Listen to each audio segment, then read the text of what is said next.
Hello all, me Ms. Rasika welcomes you all in this exciting video about how to check if given linked list contains a cycle. Also we will find starting node of cycle. In some earlier videos we have did a lot with linked list, like finding its length or reversing the list. And now we will find if given linked list contains a cycle. Also we will find starting node of cycle. When you start working with linked list, then at beginner's level, you must entered an infinite loop, or you must lost in address in links. Many times reason behind this is a loop or cycle within the list. When any node from list points to another node except next them, cycle may occur, and just due to this cycle one may go in infinite loop, and this ruins the further program execution. So it's necessary to avoid such loops or cycles. For avoiding this, we should take care that our program or code should not visit one node more than one time. For it we will just do one thing.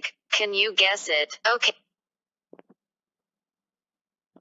Okay, I will tell you, we don't have to visit one node more than one time. That is, we will keep track of nodes we are visiting. If we found such things, then we will stop execution. Just to make your idea more clear, let's start with algorithm to check if given linked list contains a cycle. Also we will find starting node of cycle. While declaring a node class, add one integer or boolean data element names as visited. This will be our visited flag. In method detect loop, take one temporary node temp and assign it to head node. In while loop, start traversing through the list, and each time check for temp to visited equals 0.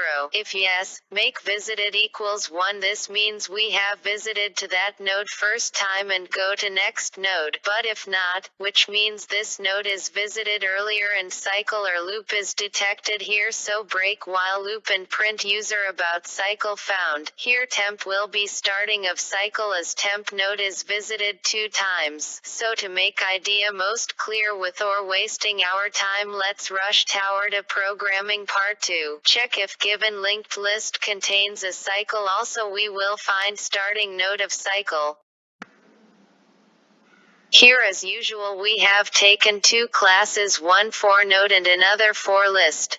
In class node 3 data element or exist data to store integer in list. Next is linked to next node and visited flag to detect loop. Here if any want, then it can take visited as boolean data structure. Also, class node contains one constructor which will make visited as 0, means initially node is unvisited. In class linked list, head node is declared, and alng with it. 4 methods are taken, one to add elements in list, and another to display list, and third and 4 to create and detect the loop. In add node, integer argument is taken, which will be a integer which is going to add into the list. We are going to add a node using 2 temporary variables. Temp is to traverse the list, and another is a new node which will be added in the list. We will start traversing with head node, but if no node is added in the list, then our new node will be head node from onwards. But if list is not empty, then we will traverse till end and add node over here. In method display we will simply traverse the list using temporary variable, and with each iteration we will print data within that node. In method create a loop we are traversing till end of list through the while loop, and after while loop we will attach the end if list to head next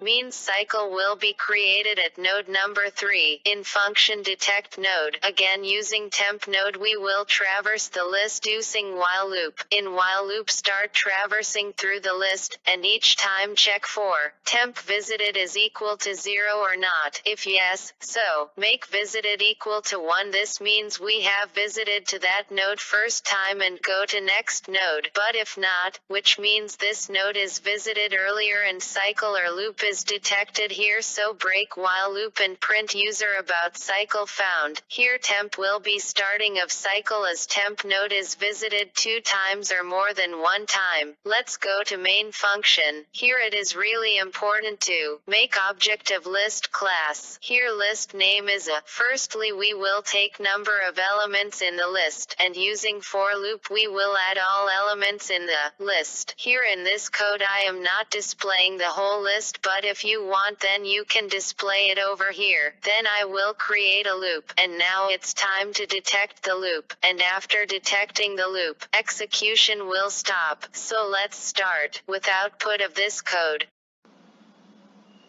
Here firstly we will add NumPy ROF elements in the list, then we will add all elements in the list, then loop will be created and detected perfectly. You can clearly see that loop is detected at node number 3.